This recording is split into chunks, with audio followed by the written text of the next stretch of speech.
All right, let's talk about a presidential contender would-be. Somebody's licking his chops to get in whenever Biden is done. That would be Gavin Newsom. Kyle has coined the term greasy Gavin, which I think is actually I don't mind it. Not too shabby. I will allow it. Yes, not too shabby. And part of why it fits is because very hard to pin down what this dude actually thinks or believes outside of his very clear belief in his own abilities and ambition. He just issued a slew of vetoes that are really quite something.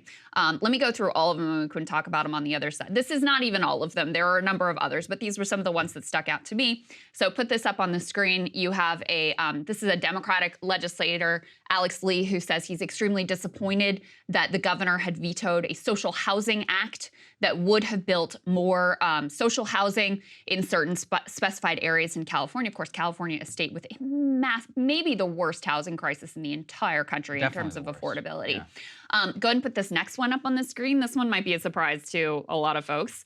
California Governor Gavin Newsom vetoed a bill that would have decriminalized psychedelic mushrooms. And this is, similar legislation was actually passed here in D.C., passed in Oregon, passed in a number of places. This is sort of the next front after marijuana legalization is legalizing psychedelics and also enabling research on psychedelics. There's a lot of evidence at this point that it can be beneficial for treatment. A lot of veterans have found a lot of comfort and ability to overcome PTSD using psychedelic mushrooms and other psychedelics. So vetoed that.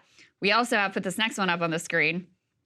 Vetoed a bill to make free condoms available for high school students, citing cost. Would have been a few $1,000,000. California is facing a significant budget deficit, so that's why he's saying no free condoms for high school students. And then this last one that this one we talked about before. Yeah. This was significant in terms of being anti-labor. Vetoed a bill that would ban driverless big rigs.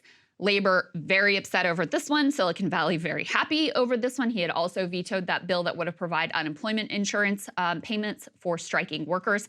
Hollywood very happy with him, and Hollywood donors very happy with him over that particular veto.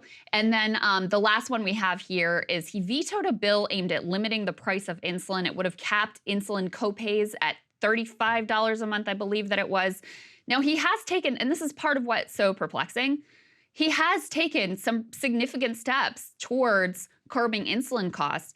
They're actually spinning up a public insulin program in the state of California where they are actually going to manufacture insulin at low cost and compete directly with Pharma in terms of insulin. So it's not like he's done nothing here.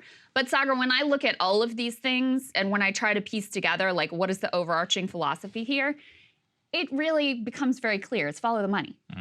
If it goes against, we've seen him before, he really stymied this Medicare for All push, which was something he had pretended like he was in favor of. Well, guess what? The health insurers didn't like it, and so he had their back. They don't like this insulin thing. He has their back again. On the labor stuff, very clear. So the two biggest donor sets in California and really for the Democratic Party overall are Silicon Valley and Hollywood. So he's not going to get crosswise of them with regards to labor. The condom one, who knows? I can't get inside of his head on that one. Just like, okay. But with even with psychedelics, you might think that one, like, what's going on there? I actually was curious about that one. I didn't know more. You know what? This won't surprise you. Like, yeah. Pharma is not in favor of psychedelic legalization. Oh, because they want to control prescription. They want you to be on anti-anxiety, antidepressants for the rest of your life. And with psychedelics, according to the early research which has been conducted, you don't take it forever. You have, a few doses supervised, et cetera, in a certain fashion, and then you actually may have a chance at real recovery, not being on a pill for the rest of your life. That's not very profitable. So there's a big pharma angle here in terms of the hallucinogens. That is extraordinarily dark. I'd heard it before, but this may be the most stunning example of that. I just think all of this, he's running for president. There's just no question. I think he's getting himself and gearing up for, the black swan scenario should something happen to Biden or Biden drop out or something like that at the last minute. Very unlikely, to be clear, but he's gearing up. And then he's just going to mount a campaign like this over the next 4 years. His Sean Hannity play incredibly smart. I thought it was one of the smartest things that he's done so far because it shows he can go into enemy territory. Democrats love that. You know, like boomer Democratic voters like, Gavin's giving it back to Sean. Yeah. And then he's got the centrist donor play.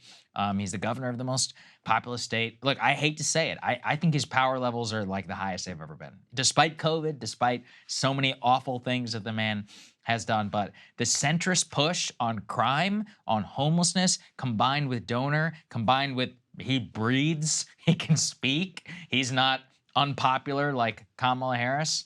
This was a serious contender. Absolutely serious You can contender. see very clearly the lane that he wants to occupy. It's kind of the Pete Buttigieg lane.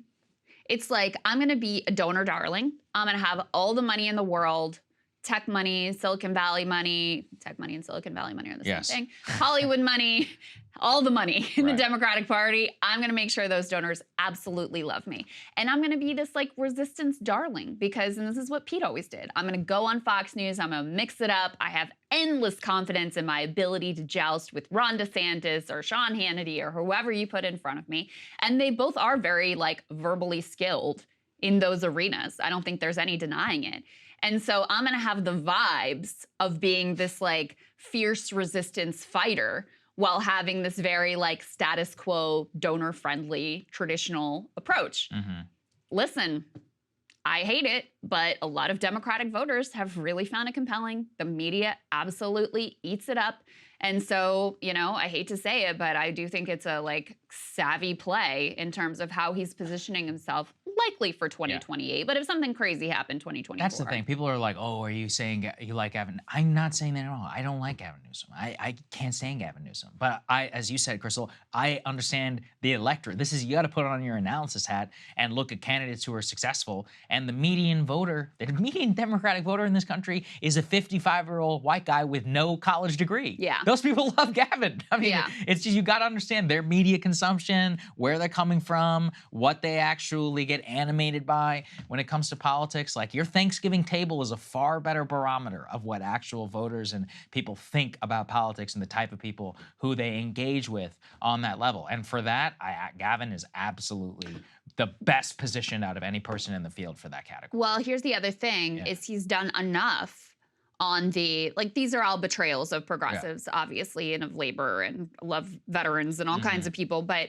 he's done enough on the other side of the coin to, when he wants to, talk like he's a progressive. Good point. $20, what is it, $20 wage? Yeah, he signed a bill that gave all fast food workers at large chains $20 an hour in the state of California. And, you know, they have really, I think California may have the lowest uninsured rate in the country now. So it's not like he's made no progress in terms of health insurance coverage. The insulin play is another example here. The push towards electric vehicles, another example. So there are things that are real that he can point to when he wants to position himself as a progressive, but when it comes down to like key concerns for his base of donors, he's never gonna get crosswise with them. Hey guys, if you like that video, go to breakingpoints.com, become a premium subscriber, and help us build the best independent media organization on the planet. That's right, we're subscriber funded, we're building something new, we want to replace these failing mainstream media organizations. So again, to subscribe, it's breakingpoints.com.